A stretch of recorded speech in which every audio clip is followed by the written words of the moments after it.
Salut, alors dans cette vidéo, je vais te révéler les secrets inavouables du silo sémantique, du maillage interne et du netlinking. Attention, accroche-toi, c'est parti. Donc plus sérieusement, je vais t'expliquer le concept de silo. Pourquoi je fais cette vidéo? C'est tout simplement en réponse à la question d'un membre sur le programme L'Académie ici. On pose souvent des questions en privé et là je trouve que ça méritait d'y répondre en public. En gros, donc la question de ce membre, donc je vais flouter bien sûr le passage pour des raisons de confidentialité. Salut Seb, dans la partie où tu abordes le netlinking, tu expliques que 80% des backlinks doivent cibler la page que l'on souhaite bomber pour lui transmettre un maximum de jus. Alors déjà pour expliquer un petit peu mes propos, au niveau du jargon technique. Dans le programme L'Académie, donc il y a différents niveaux, il y a 21 niveaux. Et donc c'est un programme qui est orienté sur la stratégie. La stratégie à tous les niveaux. Donc tu vas bouffer de la stratégie à partir de niveau 3 sur les mots-clés, l'optimisation technique, du silo, du maillage, netlinking, etc. Et ce que j'explique notamment au niveau de la stratégie de netlinking, sur la répartition des liens,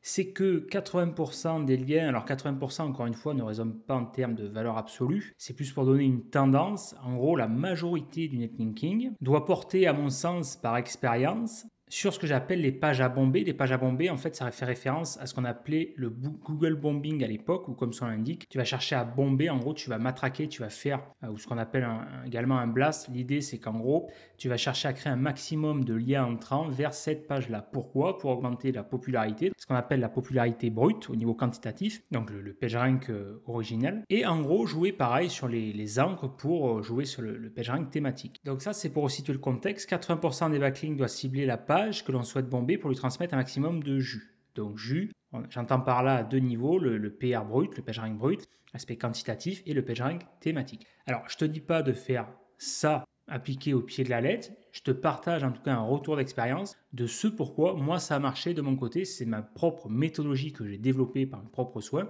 par rapport à mes résultats et mes expériences. Ensuite, grâce à la structure en silo et au maillage interne descendant, ce jus se redistribue naturellement vers les autres pages, le principe même du silo. Cependant, dans ton plan stratégique, pour le nom d'un client que je révèle en partie dans ce programme, pour des raisons pratiques, je pars du principe qu'il faut montrer l'exemple, c'est un client e-commerce que j'ai accompagné dans la thématique santé. Le graphique montre que ton netlinking a surtout visé les pages textuelles, donc les pages de contenu, qui à leur tour transmettent du jus vers les pages catégories. Parce qu'effectivement, la typologie d'un site e-commerce, donc tu as la partie, on va dire, commerciale, donc catégorie fiche produit, et ensuite, tu peux développer à côté de ça des pages de contenu type blog, fiche conseil, etc. Type par exemple MFA, édition de site. Cependant, ton plan stratégique 1, ma question est la suivante. As-tu changé ta stratégie de page à bomber en passant des pages catégories aux pages de contenu textuel? Ou as-tu opté pour une approche différente en concentrant le netlinking sur les pages de contenu pour finalement faire remonter le jus vers les pages catégories? Car si c'est le cas, cela ne respecte pas la règle de 80% de netlinking sur la page à bomber. Bon, il y a deux confusions dans ces questions. La première sur la définition même d'un silo. Donc, selon moi, en tout cas, la définition, comment j'entends le silo. Et la deuxième chose, c'est que je vais te montrer que même il y a des façons, tu peux te permettre certaines souplesses sur l'organisation d'un silo tout en respectant la règle, selon moi en tout cas, des 80-20 au niveau du netlinking. Donc là, je lui réponds, salut, donc paf, le nom du client, enfin le prénom. La majorité du netlinking doit porter sur les mots clés de tête, donc le concept de longue traîne, tête et que de longue traîne. C'est ce que j'explique sur des vidéos sur ma chaîne YouTube. Que la première étape, et c'est pas pour rien que le programme L'Académie, ça respecte un ordre précis, ça n'a pas été fait par hasard. Une fois que je te partage les résultats de mes découvertes sur l'algorithme Google, comment ça fonctionne, s'ensuit le niveau 3 où je t'explique la stratégie exacte de mots-clés à appliquer, en tout cas celle que j'ai appliquée, pour réussir à ranker sur n'importe quel mot-clé. Et tu verras notamment que la clé pour réussir, selon moi, en tout cas ce qui m'a réussi, c'est que j'ai segmenté ma liste de mots-clés en plusieurs catégories. Niveau 1, niveau 2, niveau 3. Niveau tête, milieu et que de longue traîne. Mais pour faire simple, on va dire niveau de tête, en gros les mots-clés à forte volumétrie qui dégagent le plus fort volume de recherche et les plus concurrentiels. Et souvent ça va de pair, pas toujours mais souvent. Et ensuite les mots-clés que de longue traîne, donc moins de recherche, moins concurrentiels, plus facilement pénétrables. Et donc la stratégie derrière est différente parce qu'elle n'a pas besoin d'être aussi agressive, importante. Donc la majorité du netlinking doit porter sur les mots-clés de tête, ceux qui ont le plus fort volume de recherche et les plus concurrentiels. Une tête de silo, donc le concept du silo, tu as les pages mères et les pages filles. Une tête de silo peut être associée à une partie différente. Structurellement, la tête de silo s'apparente à une page catégorie, mais il y a un niveau dédié aux stratégies commerce. Et c'est là en fait la clé, si tu veux, c'est que dans le référencement, tu as on va dire des principes de base élémentaires, donc comme là le fonctionnement d'un silo, voilà, les pages de tête, les pages filles, etc. Mais après, toi, ton rôle en tant que SEO, c'est d'avoir cette capacité, avec l'expérience, le recul, de pouvoir adapter cette stratégie-là au cas par cas.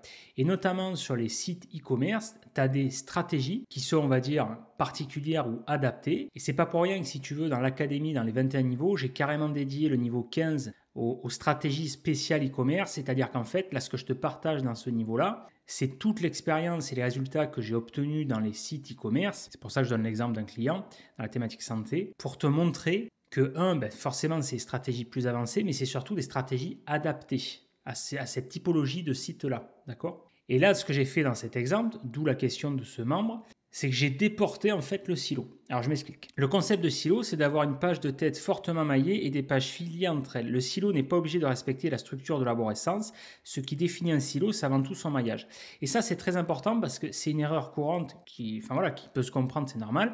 En fait, ce qu'il faut savoir, c'est que le silo de base, le principe, le concept, c'est que tu vas sur des sites, l'exemple qui vient sur des marketplaces comme Cdiscount, Rue du Commerce, Amazon, etc., Darty d'ailleurs, ou Boulanger, peu importe, Fnac. Tu vas, admettons, aller dans le rayon informatique, tu vas avoir une segmentation par gamme de produits, PC fixe, PC portable, par marque, telle, etc. Et donc forcément, tu as la segmentation classique. Sur un site e-commerce, c'est assez naturel, ça vient intuitivement. Tu as une segmentation catégorie, fiche produit, etc. Et donc, c'est le silo de base. Mais ce qui définit avant tout un silo, alors certes, l'arborescence, ça y joue parce que ça permet de mapper, d'organiser tout ça, mais ce qui définit, en tout cas selon moi, avant tout un silo, c'est la manière dont il est maillé. Parce que Google, en fait, quand il va parcourir ton site, quand il va le crawler pour pouvoir l'indexer et ensuite le référencer, le positionner, dans la tête de Google, enfin le robot, ce qui pour lui va définir un silo, c'est qu'il va associer les pages entre elles. Et comment il peut associer les pages entre elles? Par univers. Qu'est-ce qui va lui donner? Quels sont les signaux qui vont lui permettre de comprendre, d'interpréter comment fonctionnent ces pages entre elles, quelle est la cohérence. Les deux meilleurs signaux, c'est le contenu, c'est-à-dire plus précisément la proximité sémantique, donc la proximité concrètement en rapport avec le mot-clé. Et la deuxième chose, c'est le maillage, comment ces pages sont liées entre elles. Plus que l'arborescence. Alors certes, l'arborescence, la structure, niveau 1, niveau 2, niveau 3, c'est également bien sûr un indicateur. Mais dans la priorité et l'importance, c'est pas, selon moi, l'indicateur le plus important. Et en tout cas, dans mon expérience personnelle, cette méthodologie que j'ai développée, les résultats m'ont donné raison dans la mesure où, tout simplement, les résultats ont porté ses fruits. Et d'ailleurs, j'irai même plus loin, c'est ce que j'explique à ce membre-là, c'est pour ça que je l'ai adapté, c'est qu'en fait, le client, quand il est venu me voir, il avait ce silo, on va dire, de base, avec les catégories, les fiches produits, etc. Mais il y avait deux problématiques à ça. La première, c'est que sa stratégie ne lui permettait pas d'avoir la pleine capacité de ranker. Il avait atteint un plafond de verre parce que la stratégie était bancale. Et la deuxième chose, c'est qu'il était soumis à un effet yo-yo. Son positionnement était instable. Et c'est d'ailleurs pour ça que j'explique dans la vidéo ici, que j'ai publié donc le 8 mai 2023, qui dure 47, allez, quasiment 50 minutes, où c'est une vidéo dédiée à l'effet yo-yo. D'ailleurs, c'est une des vidéos, je pense, qui a à ma connaissance le plus de valeur sur ma chaîne, où j'explique dans cette vidéo les résultats de mes découvertes à l'époque que j'avais fait en 2008 et 2009, sur les 2 premières années où j'avais vraiment fait des tests.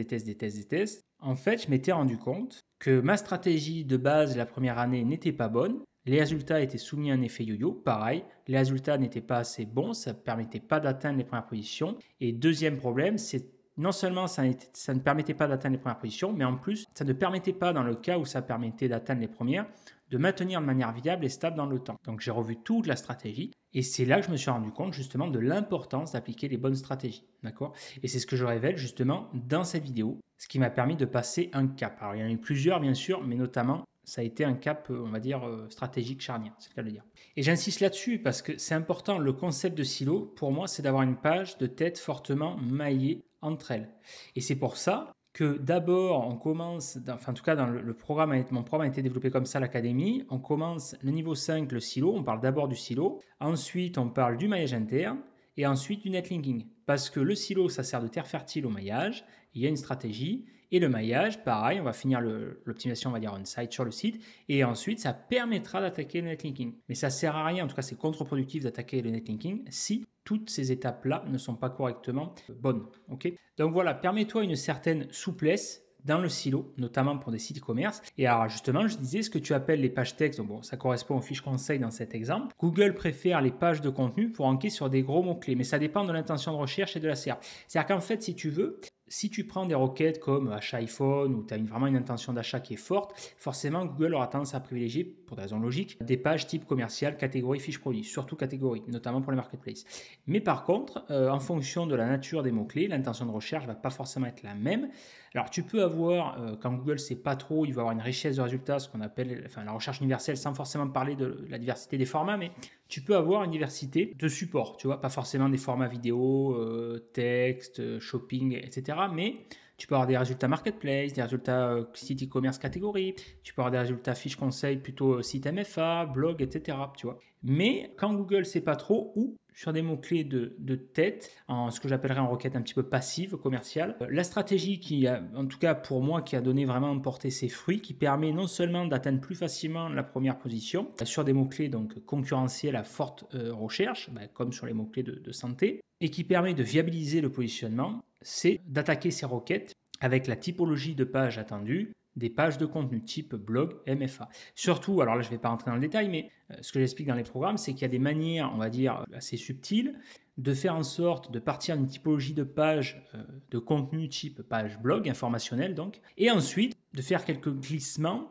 ou modifier un petit peu la structure pour également greffer de la typologie e-commerce. Bref, je le donne dans cet exemple. Mais c'est un conseil en tout cas que je te donne, qui a bien marché en tout cas pour moi depuis 2008, donc c'est 15 dernières années au moment où je fais cette vidéo. Là, le client est venu me voir, en fait ce qui s'est passé c'est exactement ça, ça s'est pas été un choix anodin, c'est que moi déjà je l'avais vu sur mes propres sites, parce qu'avant d'appliquer des stratégies sur les sites clients, je le teste d'abord sur mes propres sites.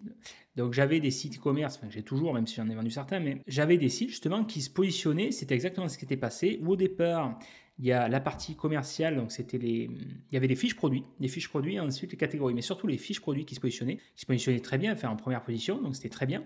C'est l'idéal en tant que toi, client ou owner, propriétaire du site, parce que forcément le prospect il arrive direct sur ta fiche produit, il est exposé direct au produit. Si tu as un bon blabla pour convertir, boum, direct, tu sautes les étapes, tu diminues la friction et donc c'est bon. Bon, le problème c'est qu'à un moment donné c'est Google qui choisit ce niveau-là, et ce qui s'était passé, donc Google avait choisi du jour au lendemain de ne plus aimer privilégier ces types de pages-là et plutôt des pages informationnelles. Donc il a fallu revoir toute la stratégie, et c'est là où je me suis dit à un moment donné c'est pas viable dans le temps, c'est-à-dire que le but c'est que le référencement ça demande quand même un certain effort, justement, ce que j'appelle l'effort de positionnement, pour aller chercher notamment des premières positions sur des mots-clés où il y a quand même pas mal de concurrence, de recherche et tout.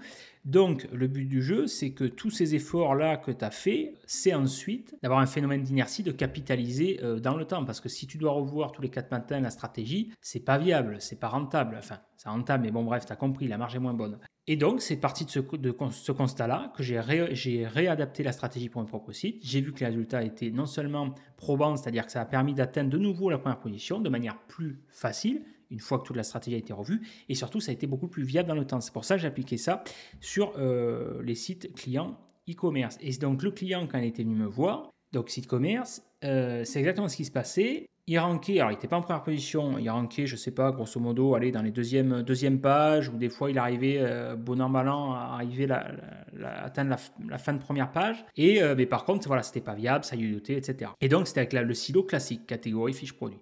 Et c'est là où justement, donc voilà, il n'arrive pas à ranker de manière stable, page catégorie. Je l'ai donc accompagné pour voir toute la stratégie, donc sur un an, enfin d'ailleurs sur un an et demi, bref. Et donc j'ai décidé d'attribuer les têtes de silo aux fiches conseils, donc les pages de contenu, car j'ai compris justement que c'est ce que Google attendait. Et donc la règle du netlinking a toujours été respectée dans la mesure où c'est pas parce que tu réaffectes en fait une page que tu peux pas, c'est à toi justement d'être malin, ça demande justement de la stratégie et de l'expérience pour redistribuer le jus. Alors c'est du travail, ça ne se fait pas du jour au lendemain, comme ça justement, ça s'est fait sur un an et demi, mais par contre il y a des étapes à suivre. C'est-à-dire que là il est évident que quand j'ai fait ce constat-là, la première chose que j'ai faite, c'est pas d'avoir mis en place une stratégie netlinking, d'avoir acheté des liens, des noms de domaine expirés, etc. Non, ça ne servait à rien. Parce que déjà, la base n'était pas bonne. C'est ce que j'explique justement. Je le donne un exemple dans plusieurs parties, mais il y a notamment donc, le maillage interne, le niveau 7 netlinking et forcément le niveau 15 spécial e-commerce. Mais il a fallu d'abord tout réaffecter, mapper correctement le site, et puis qu'en plus il y avait une refonte, réaffecter le choix des mots-clés. Donc finalement, on a tout repris depuis le niveau 3, les mots-clés. L'optimisation technique aussi, gros taf, en parallèle, mais voilà, etc. Le silo, redéfinir le travail sur le contenu, etc., etc. Et une fois et seulement après que tout ça, ça a été réaffecté, donc gros boulot, là, dans ce cas-là, effectivement, ensuite, netlinking. Bon, pour gagner du temps, on l'a fait en parallèle, mais pour rester simple, si tu veux pas, parce qu'au début, si tu n'as pas trop l'habitude, c'est quand même assez casse-gueule, je te conseille, ça prend plus de temps de faire par étapes. Mais si tu es suffisamment à l'aise avec la gestion du risque, tu as suffisamment d'expérience et compagnie, tu peux te permettre de faire en parallèle. Et donc voilà, forcément, alors quand tu fais ça, à un moment donné, forcément, tu vas accentuer, c'est pour ça que c'était quand même risqué, mais c'était nécessaire, tu vas accentuer temporairement l'effet yo-yo, parce que c'est inévitable, vu que tu remappes en fait le site, la popularité, les pages, etc. Donc forcément, Google, quand il va recrawler tout ça, il va tout recalculer, d'accord? Donc, ça va yo-yoter, c'est inévitable. Mais par contre, c'est le passage obligé. Si tu as bien fait ton taf, après, une fois que tu passes cette zone de turbulence, qui est amplifiée volontairement, enfin en tout cas nécessairement, après justement, non seulement tu arrives à atteindre les premières positions plus facilement, tu n'as pas ce phénomène de friction et surtout de manière plus stable. C'est-à-dire qu'après, ça bouge plus. Il faut toujours continuer à travailler, mais en tout cas, voilà, il y a beaucoup plus d'inertie à ce niveau-là. Bref, je vais m'arrêter là. Je tenais quand même à faire cette vidéo. Donc, retiens dans cette vidéo, pour résumer, que la définition d'un silo, du maillage et du netlinking, mais surtout d'un silo, ça ne se cantonne pas à catégorie fiche produit, d'accord? Selon moi, la définition du silo avant tout, c'est la manière dont les pages sont liées entre elles, la proximité sémantique et la manière dont elles sont maillées, donc elles sont liées. D'accord? La manière dont tu crées les liens, etc. etc. Ok? Voilà, si tu as des questions, n'hésite pas à les poster juste en dessous de cette vidéo en commentaire. Si tu as aimé, like, ça donne de la force. Abonne-toi à la chaîne YouTube pour être tenu informé des prochaines vidéos si ce n'est pas déjà fait. Et si tu veux aller plus loin dans ta stratégie de référencement pour obtenir des résultats plus probants, de meilleurs résultats plus facilement, gagner du temps, de l'argent, gagner en compétences et en autonomie, je t'invite à te rendre sur le site soformaker.com. Tu cliques sur le lien formation tout en haut, tu accèdes à mon catalogue de formation. Le programme le plus complet que je te recommande, c'est l'Académie, parce que forcément, c'est un petit peu le livre de chevet. C'est le programme qui va te permettre d'être en fait tout simplement autonome et de comprendre les rouages en fait. Et après, voilà, tu as des formations qui sont plus, on va dire, spécifiques et plus avancées sur certains sujets. Ok? En attendant, je te dis à de suite dans la prochaine vidéo. Ciao. Never stop searching, never quite so thirsty. I'm toxic as